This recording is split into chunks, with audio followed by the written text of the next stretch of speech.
When peace like a river attendeth my way, when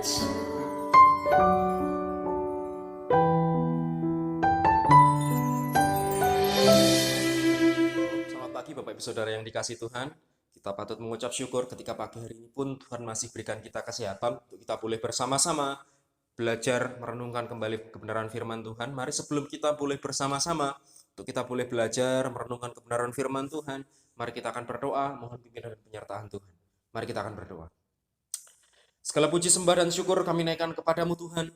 Kami mengucap syukur untuk kesempatan pagi hari ini ketika kami boleh ada, ketika kami boleh bersama-sama, untuk kami boleh eh, duduk diam mendengarkan kebenaran firman-Mu. Biarlah firman-Mu Tuhan yang boleh kami terima pada kesempatan pagi hari ini boleh menjadi berkat bagi kami, ini boleh menjadi dasar bagi kami, untuk kami boleh terus berharap, untuk kami boleh terus melangkah di dalam ketetapan-ketetapan Tuhan.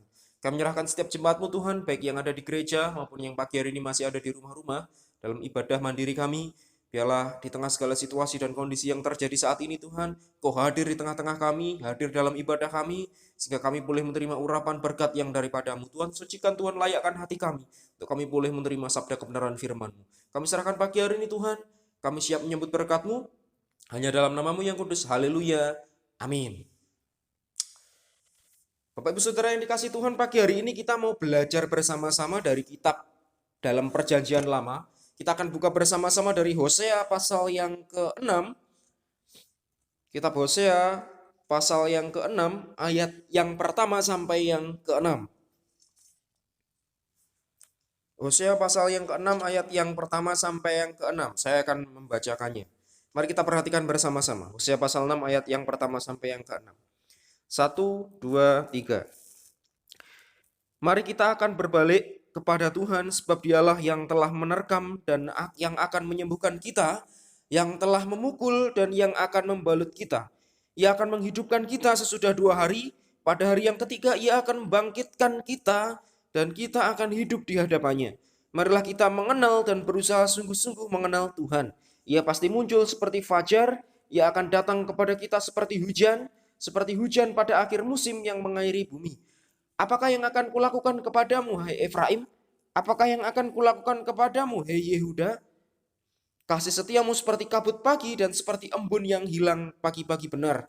Sebab itu, aku telah meremukkan mereka dan perantaraan nabi-nabi. Aku telah membunuh mereka dengan perkataan mulutku dan hukumku keluar seperti terang. Sebab aku menyukai kasih setia dan bukan korban sembelihan dan menyukai pengenalan akan Allah lebih daripada korban-korban bakaran. Bapak Ibu Saudara, kita fokuskan dalam ayat yang keempat. Kita akan perhatikan ayat yang ketiga. Dari Hosea yang ke-6, kita akan baca kembali. Ayat yang ketiga, marilah kita mengenal dan berusaha sungguh-sungguh mengenal Tuhan. Ia pasti muncul seperti fajar, Ia akan datang kepada kita seperti hujan pada akhir musim yang mengairi bumi. Bapak Ibu Saudara, pagi hari ini saya berjudul bagian firman Tuhan pagi hari ini, kenali Allahmu.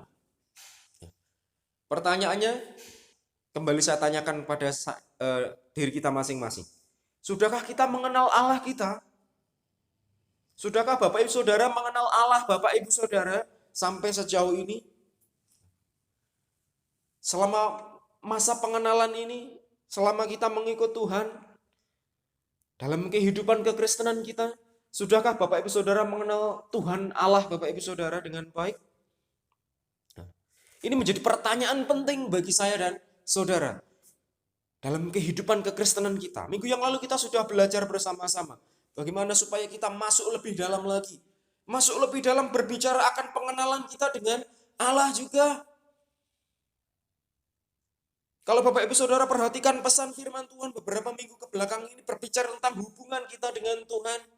Dan mengingatkan bagaimana saya dan saudara ketika kita membangun hubungan kita dengan Tuhan, supaya kita mampu hidup sesuai dengan tema tahunan kita tahun ini, membangun kembali kehidupanku bersama Tuhan. Bagaimana mungkin kita bisa membangun kehidupan kita kembali ketika kita tidak mengenal Tuhan kita?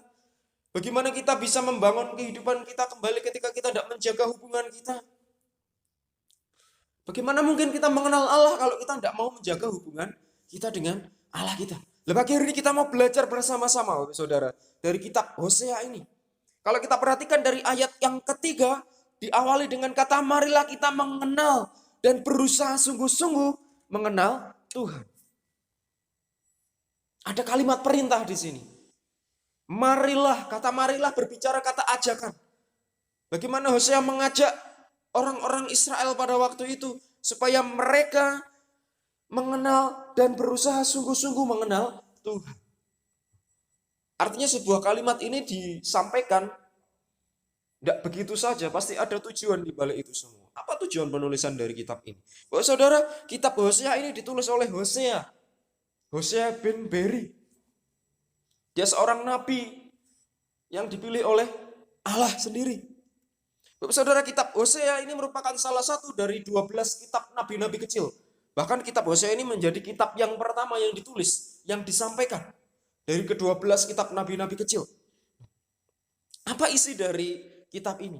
Secara garis besar, isi dari kitab Hosea adalah memberikan penjelasan, memberikan pengajaran, mengutuki orang-orang Israel Utara pada waktu itu atas tindakan mereka kepada Allah selama masa kemunduran. Jadi mereka ini mengalami masa kemunduran pada waktu itu.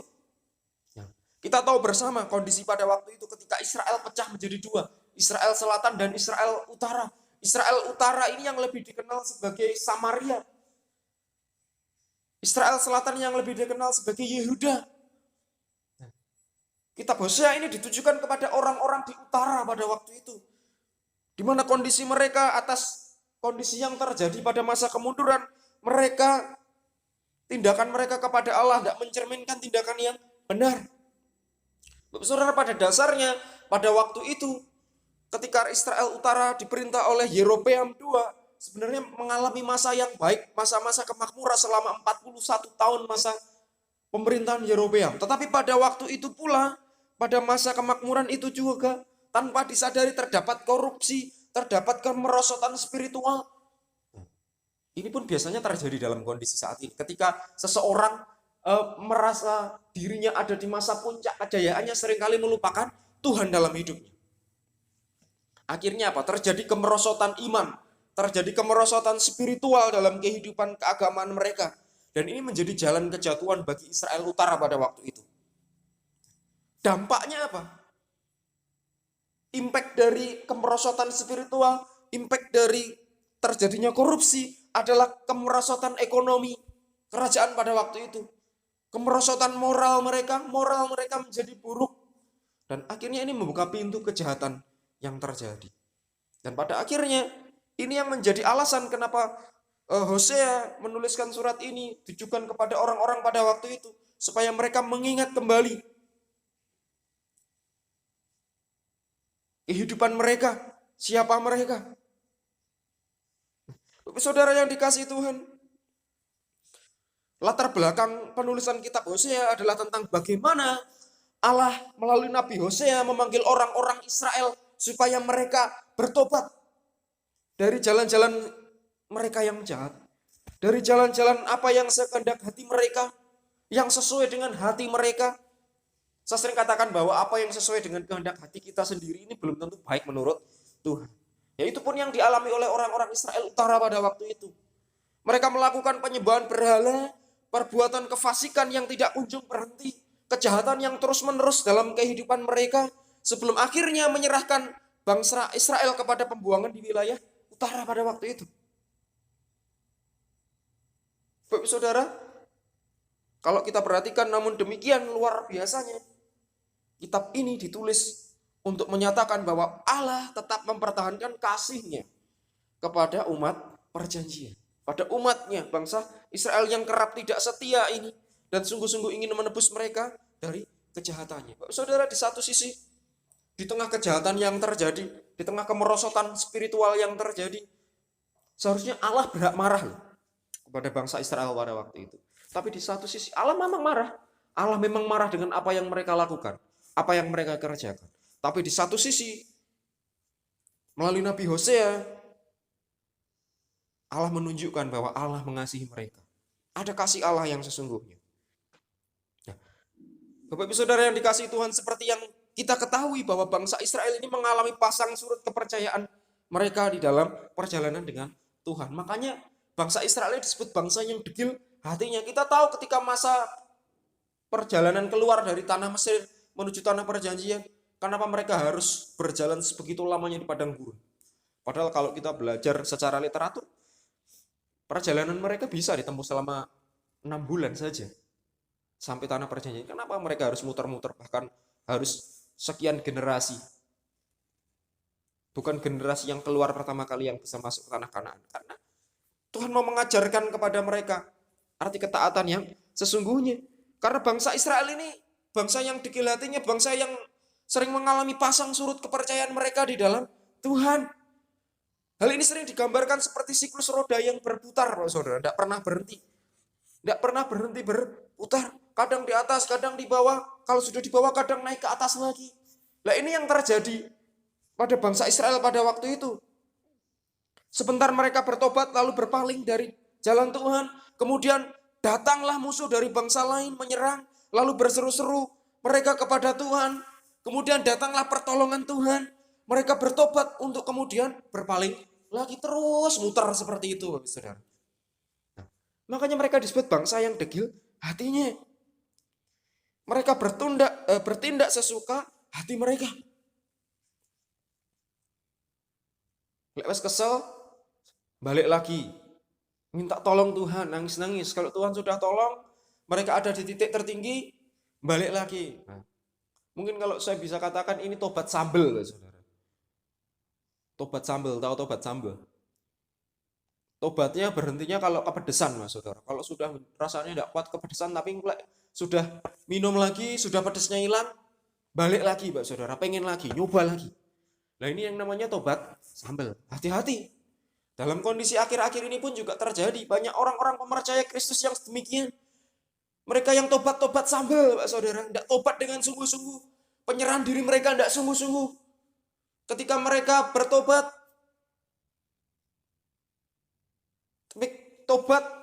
ketika mereka ada di titik tertinggi, merasakan kenyamanan, kenikmatan, zona nyaman mereka, mereka bertindak sesuka mereka. Tapi ketika mereka dihantam badai permasalahan, kerasa kepedesan, minta tolong Tuhan, nangis-nangis Tuhan, Tuhan tolong mereka.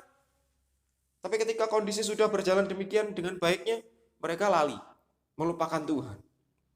Nah, ini yang namanya tobat sambel. Hati-hati ya saudara. Bagaimana dengan kehidupan kita? Sudahkah pertobatan kita dengan mengalami pertobatan yang sesungguhnya? Tidak tobat sambel lagi, saudara. Nah, saudara, ini menjadi gambaran dalam kehidupan kekristenan kita, perjalanan kekristenan kita. Nah, dari sini kita tahu, Bapak Saudara, bahwa pengenalan mereka akan Tuhan ini begitu dangkal. Seringkali Tuhan dianggap seolah-olah seperti tidak ada. Sehingga mereka berbuat apa yang mereka pikir baik menurut pandangan mereka sendiri. Sehingga mereka kemudian salah menafsirkan perbuatan Tuhan. Mereka mengaku memiliki Tuhan, namun mereka tidak tahu memperlakukan Tuhan dengan benar. Kehendak Tuhan ditangkap menurut apa yang mereka pandang baik. Apa yang Tuhan sampaikan tidak disesuaikan dengan apa yang Tuhan sampaikan, tapi apa yang menurut mereka baik saja. Yang dilakukan apa yang mereka pandang baik. Yang memprihatinkan lagi adalah ketika tidak adanya sosok yang mampu mengingatkan bangsa Israel pada waktu itu. Makanya Tuhan perintahkan Hosea menjadi alatnya Tuhan. Bapak Ibu Saudara yang dikasihi Tuhan, ini yang menjadi pesan Tuhan bagi kita pagi hari ini. Jika kita memperhatikan pesan Tuhan beberapa minggu terakhir ini, kita seharusnya mengerti bahwa ternyata Tuhan sedang membawa kita terus-menerus kepada pengenalan yang sungguh-sungguh kepada Tuhan. Beberapa minggu ini kita belajar terus tentang bagaimana kita mengenal Tuhan. Bagaimana kita menjaga hubungan kita dengan Tuhan. Menjaga hubungan yang karib dengan Tuhan. Masuk lebih dalam lagi. Tidak takut, tidak ragu-ragu. Saudara yang dikasihi Tuhan, melalui bagian firman Tuhan pagi hari ini, kita diajarkan Tuhan. Ada perbedaan besar antara mengenal dan sekedar tahu tentang Tuhan. Ada perbedaan besar antara mengenal, benar-benar mengenal Tuhan dan hanya sekedar tahu. Tahu katanya orang ini loh. Tahu katanya orang itu loh. Saudara, kalau kita perhatikan bersama-sama dalam bagian firman Tuhan ayat yang ketiga tadi, di sana dikatakan ada kata berusaha sungguh-sungguh. Kata berusaha sungguh-sungguh mengenal Tuhan Ini berasal dari bahasa aslinya, dari bahasa Ibrani radab, yang artinya menekankan agar orang-orang percaya demi mengenal Tuhan harus melakukan sebuah pengejaran yang sungguh-sungguh, ada usaha. Tidak cuma duduk diam ngrungokne, menerima wes nerimo ing pandum. Ya memang benar. Sebagai umat Tuhan kita harus nerimo ing pandum. Berserah kepada dengan Tuhan, berserah kepada Tuhan. Tetapi di balik itu semua harus ada usaha, harus ada tindakan untuk kita mencari Tuhan, mengenal Tuhan, apa yang menjadi maksud Tuhan dalam kehidupan kita. Artinya harus mengenal Tuhan dengan sungguh-sungguh. Nah, Bapak Ibu Saudara yang dikasihi Tuhan, sebagai orang-orang percaya, memang setiap orang-orang yang percaya tidak mungkin mampu mengerti Tuhan dengan sempurna. Bahkan saya dan saudara pun yang sudah sekian puluh tahun bahkan mengikut Tuhan tidak mungkin bisa dengan sempurna mengenal Tuhan. Tetapi seringkali dalam ketidakmampuan untuk mengerti seperti ini, banyak orang-orang percaya hatinya seringkali tidak sungguh-sungguh untuk minta diajar. Ya wes lah. Wong aku manusia tidak bisa 100% mengenal Tuhan. Semampuku saja. Memang benar harus mampu kita. Tapi paling tidak di balik itu semua, kita harus memiliki hati yang mau diajar, hati yang mau mengerti. Sudahkah kita memiliki itu? Manusia cenderung mencoba menerjemahkan sendiri apa yang dikehendaki Tuhan. Sesuai dengan kehendak hatiku saja wes. Rumit kalau mengikuti Tuhan, prosesnya Tuhan. Seringkali seperti itu dan akhirnya apa? Membawa kepada salah pengertian akan Tuhan, melenceng dari sasarannya Tuhan dan akhirnya berbuat dosa. Makanya arti dosa itu hamartia, melenceng dari targetnya Tuhan. Karena apa? Seringkali kita tidak mau ngerti apa yang menjadi maksud Tuhan. Tapi apa yang Tuhan katakan seringkali kita sesuaikan dengan hati kita sendiri. Nah, Bapak Ibu Saudara, melalui pesannya pagi hari ini, Tuhan ingin kita setiap umatnya sungguh-sungguh mengenal Dia. Bapak Ibu Saudara yang dikasihi Tuhan, dari bagian firman Tuhan pagi hari ini ada beberapa hal yang perlu kita perhatikan berkaitan dengan pesan Tuhan ini agar kita boleh mengenal Tuhan lebih lagi. Sehingga kita boleh hidup menjadi pribadi yang benar-benar berkenan di hadapan Tuhan. Bukan hanya menjadi pengikutnya saja, yang mengikuti dari belakang saja tapi tidak ngerti apa yang harus kita kerjakan. Tapi mari kita mulai mengenal Tuhan, minta diri untuk diajar Tuhan. Sehingga kita boleh mengenal Allah kita. Ada beberapa hal yang perlu kita perhatikan berkaitan dengan pesan Tuhan ini. Ada dua hal penting, ada dua pesan penting Tuhan yang menjadi pesan bagi saya dan saudara. Yang pertama kita akan perhatikan dari ayat yang ketiga, dari Hosea pasal yang ke-6 tadi.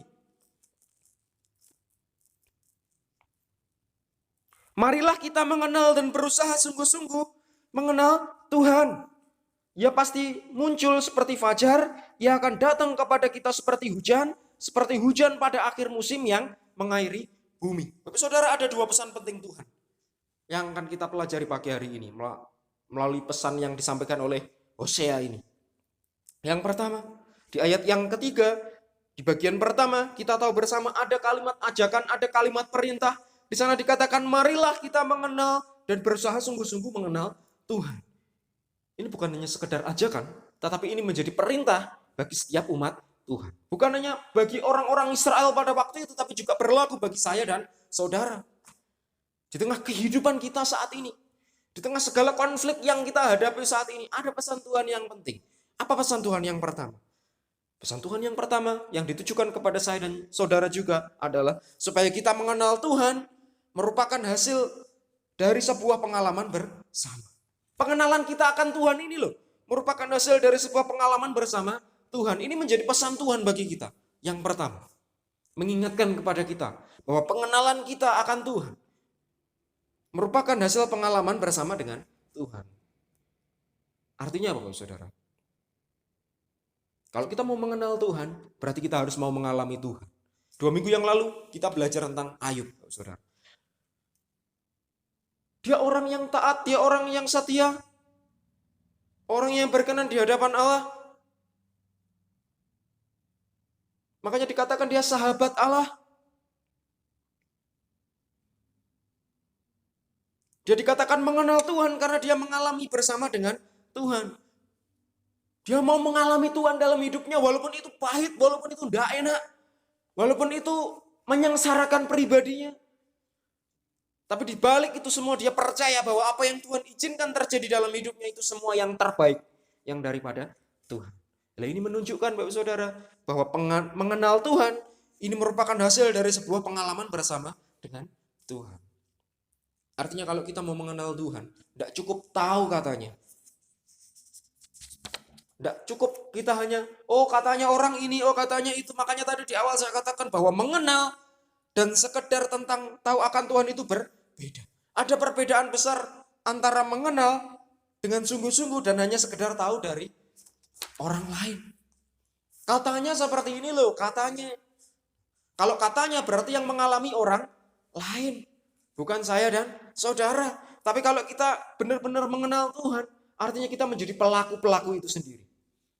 Makanya pesan Tuhan yang pertama mengingatkan kepada kita bahwa pengenalan kita akan Tuhan, mengenal Tuhan.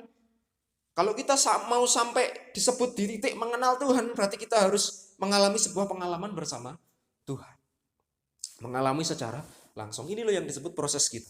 Ini yang disebut perjalanan iman. Bapak Ibu Saudara yang dikasih Tuhan, di dalam kekristenan yang sejati, kehidupan kerohanian orang percaya adalah suatu perjalanan iman.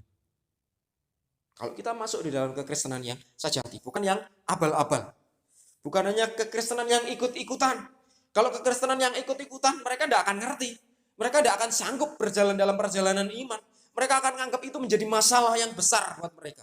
Tapi bagi orang-orang Kristen yang sejati, bagi orang-orang Kristen yang benar-benar menjadi pengikut Kristus, yang setia apapun kondisinya, mereka akan menyadari, mereka akan mengerti bahwa kekristenan yang sejati dalam kehidupan kerohanian orang yang percaya adalah satu perjalanan iman. Ketika kita hidup di dalam prosesnya Tuhan. Bapak Ibu Saudara yang dikasih Tuhan, kata perjalanan iman didapat bukan semata-mata dari membaca kebenaran firman hari lepas hari secara teratur, lalu berharap kita menjadi orang yang sangat mengenal Tuhan. Karena aku sudah baca firman Tuhan loh Pak, setiap hari, tidak pernah telat. Jam 8 pagi, jam 11 siang, jam 3 sore, jam 6 sore. Apakah dengan seperti itu otomatis kita mengalami perjalanan iman yang sesungguhnya dengan Tuhan? Bapak Ibu Saudara, perjalanan iman sebagai orang yang percaya yang sesungguhnya bukan diukur berdasarkan seberapa lama kita membaca kebenaran firman Tuhan. Tidak, tapi bagaimana hati kita ini taat menerima prosesnya Tuhan. Hati kita ini taat menerima didikannya Tuhan. Kita mau diajar oleh Tuhan.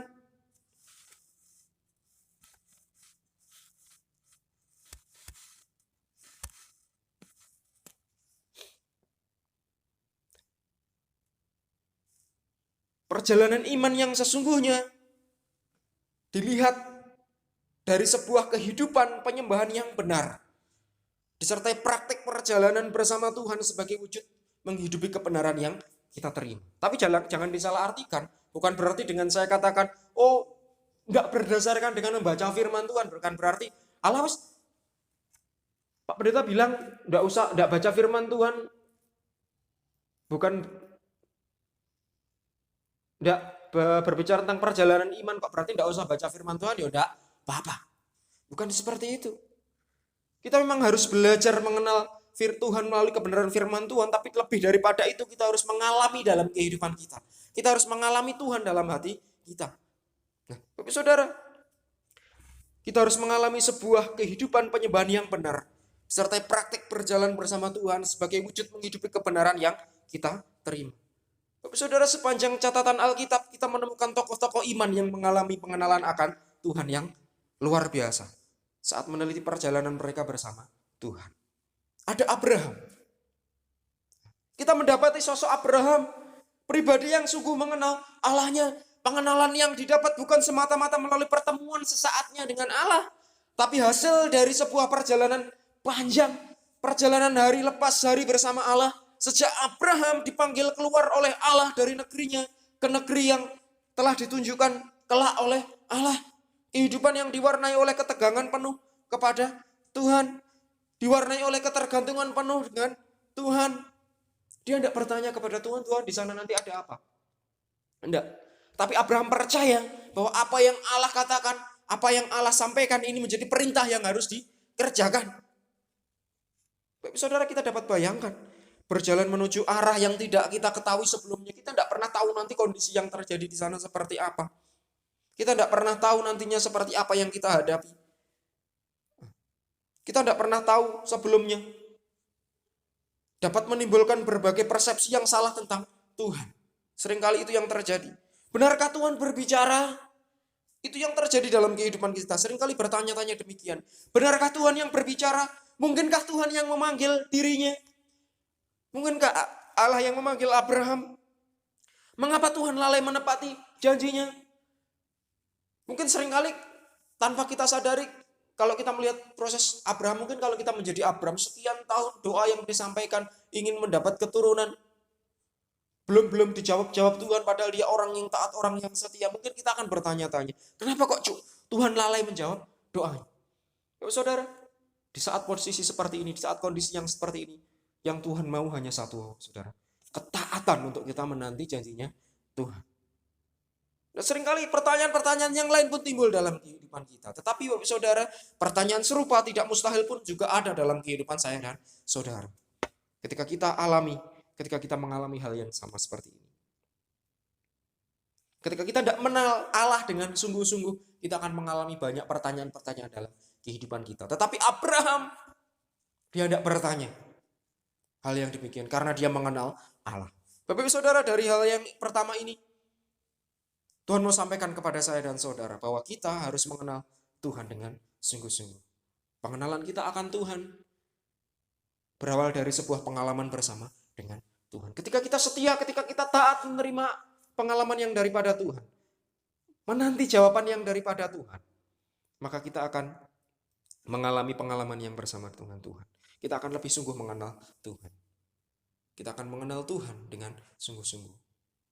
Terlepas badai, tantangan, apapun yang terjadi dalam kehidupan kita, kita akan tetap berdiri kokoh. Kita akan tetap percaya. Karena Tuhan akan senantiasa ada dalam hati saya dan saudara. Tuhan akan menolong kita dalam setiap perjalanan kita. Sama seperti Abraham, dia tidak bertanya 2 kali kepada Tuhan. Dia akan terus melangkah. Karena dia percaya, karena dia mengenal Tuhan, dia mau mengalami Tuhan dalam hidupnya. Ada Ayub. Dia mau mengalami Tuhan dalam hidupnya. Bagaimana dengan saya dan saudara? Maukah kita mengalami Tuhan dalam kehidupan kita? Walaupun kita harus menghadapi tantangan dalam kehidupan kita. Ini prosesnya Tuhan yang harus ada dalam kehidupan kita untuk kita boleh belajar. Kalau kita benar-benar mengenal Tuhan dengan sungguh-sungguh, kita akan tetap stay untuk Tuhan. Kita akan tetap terus ada untuk Tuhan di tengah situasi apapun, di tengah kondisi apapun. Tapi saudara, ini menjadi pesan Tuhan yang pertama bagi kita.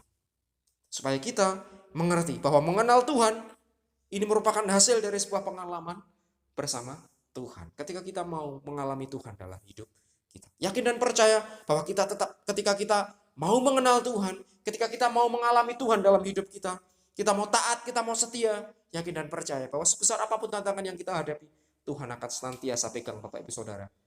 Kita boleh melewati itu semua dengan baik dan kita akan mencapai kemenangan bersama dengan Tuhan.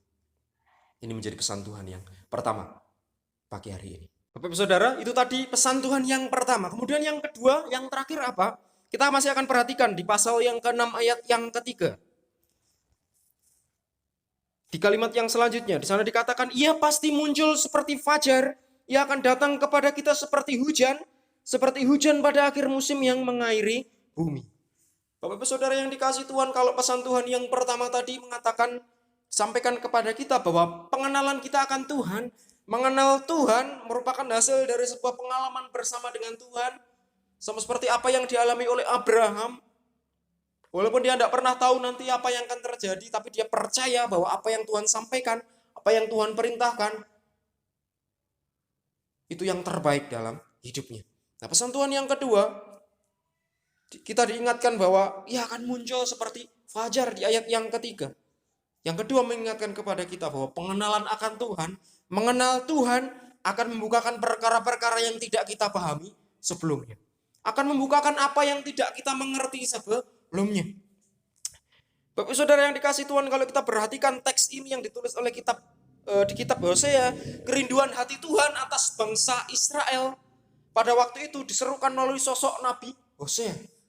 Lewat perantara seorang Hosea. Ia berusaha meyakinkan bahwa apapun kesalahan yang telah dilakukan umat Israel kepada Tuhan, asalkan, kita perlu garis bawahi kata asalkan mereka mau berbalik dari jalan yang mereka yang jahat, berbalik dari jalan mereka yang salah, dan berusaha sungguh-sungguh mengenal Tuhan dalam hidup mereka, maka mereka akan dibukakan banyak hal yang sebelumnya tidak mereka paham. Bapak Saudara, kembali ke bagian awal tadi yang saya sampaikan, Bapak Saudara.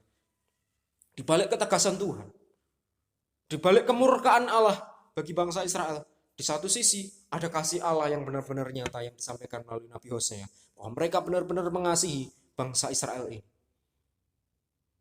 Allah mau mengampuni mereka asalkan apa? Mereka mau berbalik dari jalan yang jahat. Tuhan akan bukakan banyak hal yang belum mereka mengerti sebelumnya.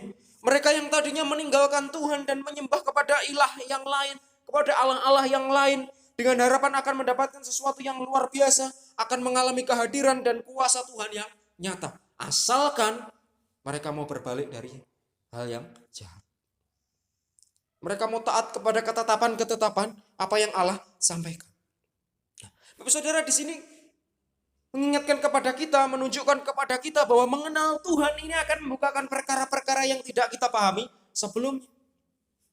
Contohnya, Bapak Saudara, ketika kita mengalami satu permasalahan, ketika kita menghadapi satu tantangan, ketika kita benar-benar mengenal Tuhan dengan sungguh-sungguh, kembali pada teks pesan Tuhan yang pertama, kita akan tetap stay, kita akan tetap bertahan dengan apa yang Tuhan katakan. Kita akan tetap setia pada prosesnya Tuhan. Ketika kita setia dengan prosesnya Tuhan, mengalami itu semua, mengalami Tuhan dalam hidup kita, sampai akhir garis dari proses kita, dan kita mampu melalui itu semua dengan pertolongan Tuhan, kita akan mengerti Tuhan. Kita akan dibukakan. Kita akan semakin mengerti perkara-perkara yang tidak kita pahami sebelumnya. Akan ada hal yang luar biasa. Kita tahu bahwa, oh seperti ini toh ikut Tuhan. Oh seperti ini toh jalannya Tuhan. Tanpa kita mengalami itu semua, kita tidak akan pernah tahu. Kita tidak akan pernah bisa merasakan. Saudara, pesan Tuhan yang kedua mengingatkan kepada kita bahwa mengenal Tuhan akan membukakan perkara-perkara yang tidak kita pahami sebelumnya. Artinya kalau kita mau mengalami perkara-perkara yang kita pahami, supaya kita mau mengerti, kita harus mengenal Tuhan dalam hidup kita. Kita harus mengalami Tuhan dalam kehidupan kita. Tuhan meyakinkan mereka dengan mengatakan, ia pasti muncul seperti fajar. Ia pasti muncul seperti fajar di pagi hari. Ini menyatakan kepastian Tuhan kepada umatnya, bahwa seperti datangnya pagi hari, pasti akan datang.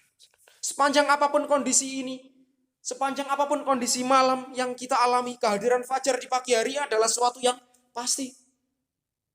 Seberapa lama pun malam yang akan kita alami, saudara, pastinya nanti juga akan diawali dengan sang fajar yang tiba. Itu yang Tuhan mau sampaikan, bahwa ia pasti muncul seperti fajar. Ketidakmengertian kita selama ini akan Tuhan singkapkan menjadi sebuah pelajaran dan pengalaman yang berharga, yang berguna bagi pertumbuhan kerohanian kita. Asalkan apa? Kita mau mengalami Tuhan. Asalkan kita mau mengenal Tuhan dalam kehidupan kita. Banyak rahasia-rahasia yang Tuhan singkapkan sebagai hasil keterhubungan kita kepada Dia. Asalkan apa? Kita mau menjaga hubungan kita ini loh. Nah, sama seperti kehidupan kita, saudara, dalam kehidupan keluarga. Dalam kehidupan keluarga pun demikian. Kehidupan suami istri pun demikian. Ketika kita menikah, enggak selesai di situ, enggak. Proses pengenalan kita berjalan terus-menerus dalam kehidupan kita. Proses belajar kita sepanjang hidup kita, mengenal istri kita, mengenal suami kita. Kalau Tuhan sudah izinkan kita diberi keturunan, Tuhan, kita harus mengenal anak-anak kita. Semakin hari kita akan semakin mengerti kalau kita semakin mengenal. Berbeda halnya ketika kita tidak mau tahu dengan pasangan kita, tidak mau tahu dengan anak kita tidak akan pernah mengerti. Sifat mereka seperti apa yang mereka sukai, apa yang tidak mereka sukai. Nah, tapi itu semua akan terbuka dengan jelas ketika kita mau mengenal mereka. Begitupun dalam kehidupan kerohanian kita, Tuhan akan bukakan segala sesuatu yang tidak kita mengerti. Kalau kita mau mengenal Dia. Saudara, banyak rahasia-rahasia yang Tuhan singkapkan sebagai hasil keterhubungan kita kepadanya. Bahkan Tuhan akan menyertakan berkat-Nya yang berlimpah bagikan hujan yang mengairi bumi, yang firman Tuhan katakan demikian. Asalkan apa? Kita mau taat dan setia. Ketika kita berbicara berkat bukan hanya berbicara materi. Hati yang setia, hati yang tenang, sukacita, damai sejahtera, ini pun berkat daripada Tuhan. Mau kita punya harta, benda sebanyak apapun, sekaya apapun, ketika kita tidak punya damai sejahtera dan sukacita, kita tidak akan bisa menikmati. Harta yang sesungguhnya adalah sukacita yang ada dalam diri kita. Firman Tuhan katakan hati yang gembira adalah obat yang manjur. Hati yang gembira adalah obat yang manjur. Tapi semangat yang patah akan mengeringkan tulang. Bapak saudara, ini loh berkat Tuhan yang sesungguhnya. Ketika kita mengalami damai sejahtera yang daripada Tuhan. Itu pun yang harus kita alami, saudara. Nah, untuk mengalami itu kita harus mengenal Tuhan. Dan dari situ Tuhan akan membukakan perkara-perkara yang tidak kita pahami sebelumnya. Bapak Ibu Saudara yang dikasih Tuhan, melalui bagian firman Tuhan pagi hari ini Tuhan ingatkan kita, Tuhan ajarkan kita supaya kita mengenal Allah lebih lagi. Sudahkah kita mengenal Allah kita? Sudahkah saya dan saudara mengenal Allah kita? Bapak Saudara, mari kita menjaga hubungan kita dengan sungguh-sungguh dengan Tuhan, sehingga kita boleh mengenal Tuhan, sehingga kita boleh membangun kembali kehidupan kita dengan Tuhan. Sehingga kita boleh menjadi pribadi-pribadi yang berkenan di hadapan Tuhan. Mari Bapak Ibu Saudara yang dikasihi Tuhan, melalui pembelajaran firman pagi hari ini, biarlah hidup yang kita jalani ini bukan hanya semata-mata dipenuhi dengan pengajaran akan berkat-berkat jasmani saja, apa yang tampak mata, apa yang menguntungkan hati kita saja. Tetapi lebih daripada itu, mari kita memiliki kerinduan yang ada dalam kehidupan kita, memiliki kerinduan akan hidup yang berkualitas. Yaitu hidup yang sungguh-sungguh mengenal Kristus. Sehingga Tuhan boleh bukakan apa yang ada dalam kehidupan kita. Tuhan boleh bukakan hati kita. Sehingga kita boleh menerima berkat yang sesungguhnya yang daripada Tuhan. Amin. Biarlah kiranya bagian firman Tuhan yang singkat ini boleh menjadi berkat bagi kita. Boleh termaterai dalam setiap hati kita. Sehingga kita boleh menjadi saluran berkat bagi orang-orang yang ada di sekitar kita. Mari kita akan berdoa. Bapak Surgawi, kami mengucap syukur untuk kesempatan pagi hari ini. Ketika kami masih boleh Tuhan berikan kesempatan untuk kami boleh belajar, merenungkan kembali kebenaran firman-Mu. Biarlah firman Tuhan ini boleh termaterai dalam setiap hati kami. Tuhan, sucikan, layakkan hati kami Tuhan. Sehingga hati kami ini boleh menjadi tanah yang subur, yang siap menuai berkat benih-benih yang daripada Tuhan. Sehingga benih-benih firman ini boleh tertanam dalam setiap hati kami. Boleh bertumbuh subur, boleh berbuah lebat dalam setiap kehidupan kami, sehingga kami boleh menjadi pribadi-pribadi yang berkenan di hadapan Tuhan, sehingga kami boleh menjadi pribadi yang mau mengenal Tuhan lebih lagi. Kami boleh menjadi pribadi yang mau mengalami Tuhan dalam setiap kehidupan kami. Kami boleh menjadi pribadi yang mengenal Tuhan lebih lagi, sehingga Tuhan boleh bukakan perkara-perkara yang tidak kami pahami sebelumnya. Karena kami percaya Tuhan, Engkau Tuhan yang boleh senantiasa pegang kendali atas setiap kehidupan kami. Kami serahkan kehidupan kami. Biarlah firman-Mu ini Tuhan tertanam dalam setiap hati kami, termaterai dalam setiap hati kami. Kami serahkan setiap saudara-saudara kami, jemaat kami, baik yang ada di gereja maupun yang ada di rumah-rumah. Jamah setiap hati mereka. Bukakan hati mereka. Jadikan mereka menjadi pribadi yang berkenan di hadapan Tuhan. Kami serahkan pagi hari ke dalam tangan kuasa-Mu. Hanya di dalam nama-Mu yang kudus. Haleluya. Amin. Amin. Selamat pagi. Tuhan Yesus memberkati kita sekalian.